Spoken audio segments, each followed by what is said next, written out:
بسم اللہ الرحمن الرحیم۔ آغاز ہے پروردگار کے نام سے جو بڑا ہی رحیم و کریم ہے۔ عزیز طلباء و طالبات، السلام علیکم۔ اردو دہم نظم نعت تشریح شعر نمبر 3 اور 4۔ عزیز طلباء و طالبات، جیسا کہ آپ کو علم ہے کہ شعر نمبر 1 اور 2 کی تشریح گزشتہ ویڈیو میں ہم کر چکے ہیں اور وہ بھی آپ دیکھ سکتے ہیں۔ اب ہم تشریح کریں گے شعر نمبر 3 اور 4 کی۔ شعر نمبر 3: اصول محبت ہے پیغام جس کا، وہ محبوب پروردگار آ گیا ہے۔ مشکل الفاظ کے معنی بتائے جا چکے ہیں۔ اصول محبت سے مراد محبت کا اصول اور محبوب پروردگار اللہ کا محبوب۔ اس کا مفہوم ہے اللہ کی وہ محبوب ہستی اس دنیا میں تشریف لا چکی ہے جس کا پیغام اصول محبت ہے۔ عزیز طلباء و طالبات، اب اس کی تشریح ہے احسان دانش نبی صلی اللہ علیہ وآلہ وسلم کی بارگاہ میں نذرانہ عقیدت پیش کرتے ہوئے تشریح طلب شعر کے پہلے مصرع میں عرض کرتے ہیں کہ آپ صلی اللہ علیہ وآلہ وسلم دلوں سے نفرتیں مٹانے کے لیے تشریف لائے۔ آپ صلی اللہ علیہ وآلہ وسلم کا پیغام عام تھا کہ جس کو پہچانتے ہو اور جس کو نہیں پہچانتے ہو سبھی کو سلام کرو، ایک دوسرے کو تحفے دیتے رہا کرو، ایسا کرنے سے محبت بڑھتی ہے۔ آپ صلی اللہ علیہ وآلہ وسلم کی بعثت سے قبل معاشرے پر نظر غیر ڈالی جائے تو معلوم ہوگا کہ وہ معاشرہ تباہی کی آخری حد کو چھو رہا تھا۔ معاشرہ جہالت کی اتھاہ گہرائیوں میں ڈوبا ہوا تھا۔ بیٹیوں کو زندہ در گور کیا جاتا تھا، غلاموں کے ساتھ ناروا سلوک کیا جاتا تھا۔ آپ صلی اللہ علیہ وآلہ وسلم مبعوث ہوئے تو عرب کے معاشرے کی کایا ہی پلٹ گئی۔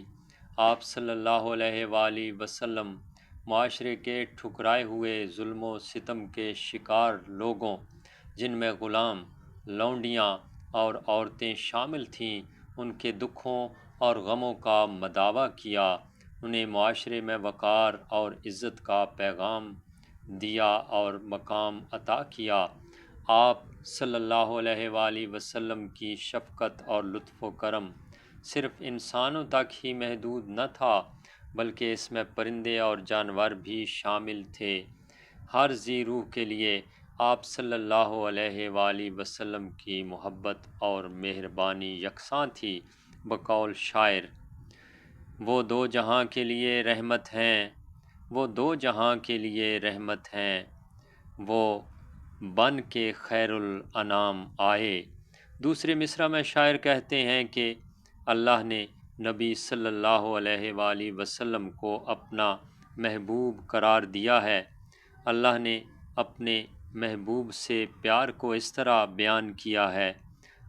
آیت کا ترجمہ ہے: بے شک اللہ تعالیٰ اور فرشتے نبی کریم صلی اللہ علیہ وآلہ وسلم پر درود و سلام بھیجتے ہیں، اس لیے اے ایمان والو تم بھی نبی کریم صلی اللہ علیہ وآلہ وسلم پر درود اور سلام بھیجا کرو۔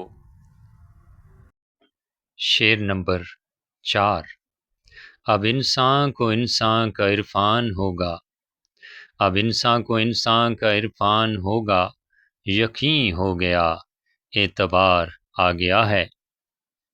عرفان سے مراد ہے معرفت یا پہچان، اعتبار یقین۔ اس شعر کا مفہوم ہے اب انسان کو انسان کی صحیح معنوں میں پہچان ہوگی، اس بات کا پوری طرح یقین ہو گیا ہے۔ تشریح طلب شعر کے پہلے مصرع میں شاعر کہتے ہیں کہ نبی کریم صلی اللہ علیہ وآلہ وسلم سے پہلے ہر کسی کے زمانے کو زمانہ جہالت کہا جاتا تھا۔ انسان انسان کا دشمن تھا، ماں باپ کی پہچان نہ تھی، معاشرتی قدریں مٹ چکی تھیں، چوری فخر بن گئی تھی، شرافت کمزوری گردانی جاتی تھی۔ ان حالات میں محبوب خدا تشریف لائے، انسانیت کو انسانیت کا سبق پڑھایا، انسان کا وقار بڑھایا اور انسان کو اثر نو اشرف المخلوقات کے عظیم درجے پر لا بٹھا دیا۔ لوگ پیدا ہوتے تھے، مر جاتے تھے، لیکن جینے کے انداز سے ناواقف تھے۔ کسی ایسے فرد کی ضرورت تھی جو انہیں بتائے موت سے کس کو مفر ہے مگر انسانوں کو، موت سے کس کو مفر ہے مگر انسانوں کو، پہلے جینے کا کرینہ تو سکھایا جائے۔ دوسرے مصرع میں شاعر کہتے ہیں کہ لوگوں کو جینے کے طریقے بتانے والا محبوب خدا صلی اللہ علیہ وآلہ وسلم آ گیا ہے، جس نے اپنے کمال ترین اخلاق حسنہ کی بدولت لوگوں کی بے یقینی کو حق الیقین میں بدل ڈالا۔ لوگوں کے لیے دوسروں کی جان، مال اور اولاد کی توقیر یکساں قرار دے دی گئی۔ صدق و صفا کا پیکر پر نور آ گیا، لے کر حیات تازہ کا منشور آ گیا۔ اصل میں شاعر ہمیں یہ بتانا چاہتے ہیں کہ انسان کو عظمتیں اللہ تعالیٰ نے عطا کی ہیں۔ کس نے ذروں کو اٹھایا اور صحرا کر دیا، کس نے قطروں کو ملایا اور دریا کر دیا۔